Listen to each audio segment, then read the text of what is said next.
Welcome. In this video, I'm going to show you one of my favorite tools that I reach for on almost every home DIY project. It's this simple hook and pick set. Most people know what they're used for, but keep watching because I use this straight pick in ways it was never really intended. And once you see these simple tricks, you'll start finding all kinds of uses for them around your own home. And stay to the end because I'm going to show you one last tip how I use these. Let's go.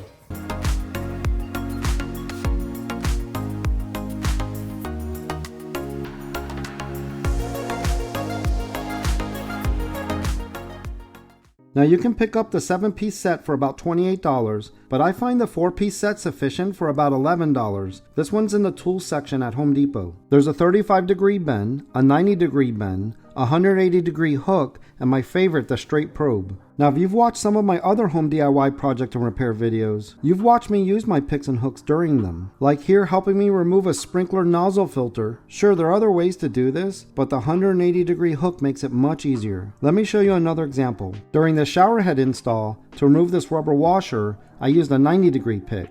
You just have to be careful not to poke or scratch this rubber washer as you scoop it out. Here I was reinstalling the retainer for a garage door weather seal. After clamping it in place to free my hands, I used my favorite one, the straight probe, or I usually call it my straight pick, to line up the screw holes. Now I can confidently drive the screws in, knowing they'll go right back into the original screw hole locations. And here you see me marking my ceiling for a swag hook install. I use it to make the initial hole, then use it to position my tape so I can finally insert my flex rod up into the hole. This rod glows in the dark, so it makes it a little easier to find it up in the attic, where in this project I added additional support for a heavy light. Okay, before I show you how I use the straight pick the most, let me show you one last quick example of another way it can come in handy. You see me here using it to mark, but more importantly indent the wood so that when I go to start my wood screw, it doesn't slide or slip and stays right in the middle of the bracket hole that I'm installing. Okay, now let me show you the way I use it the most. Just about every time I install something on drywall, I use it to probe. I push it in, and from experience I know if I'm hitting a wood stud,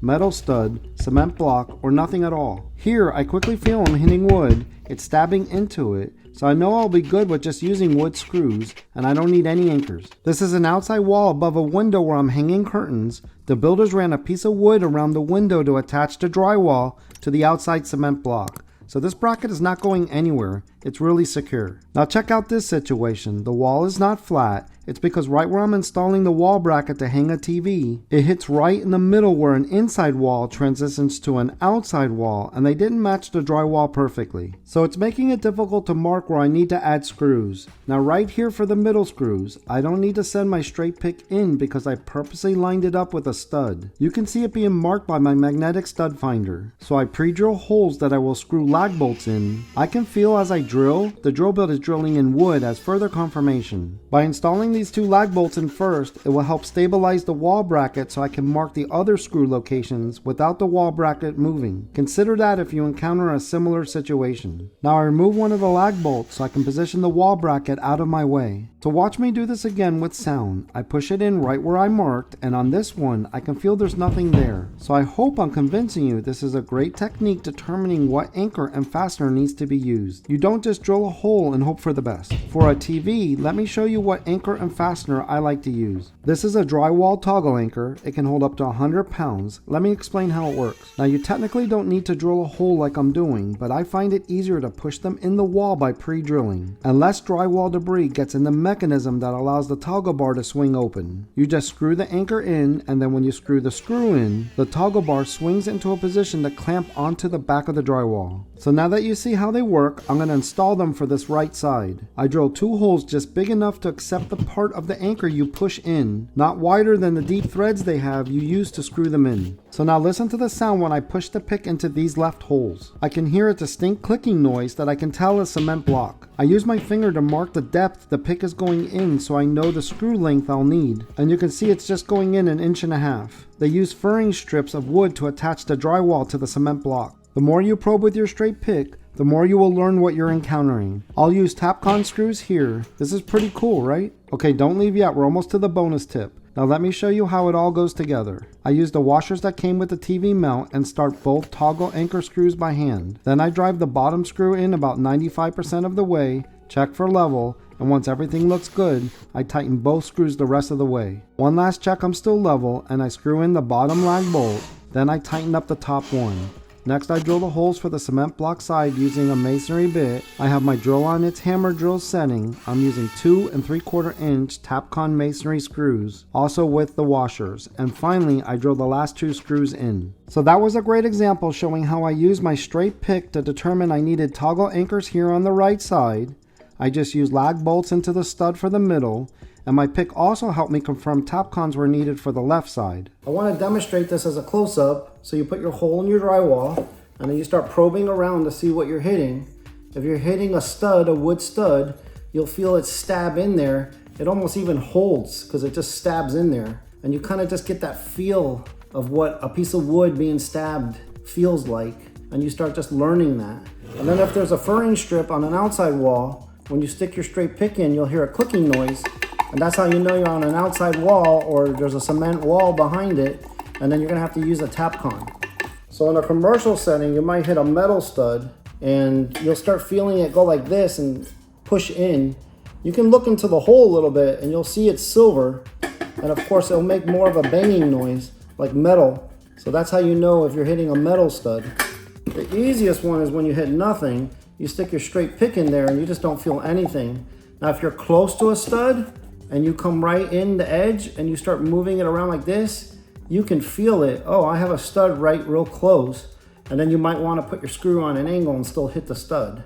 But if you just move it around and you don't feel anything, then you know you're gonna have to use a different kind of anchor. And then sometimes when I feel like this and it like sponges back, I know I might be hitting a wire.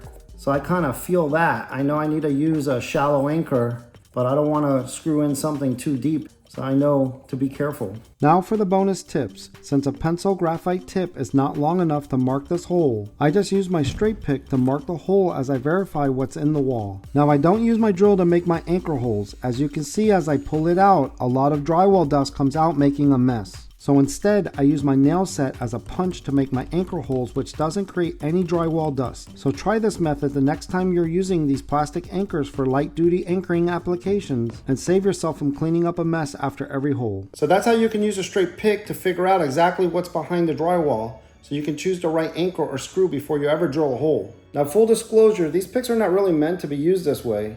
You can see how I broke this one off and it's shorter than this one. But I'll use this one to put the initial hole and this one to feel around, or if I need to mark a piece of wood to start the screw like you saw in the video. Now this one's from Lowe's, it's blue. This one's like a strong one that I've had forever. This is a really big, thick one. So if I'm really gonna be jamming into like a double drywall situation, I'll use this one. But my go-to one's always gonna be this one.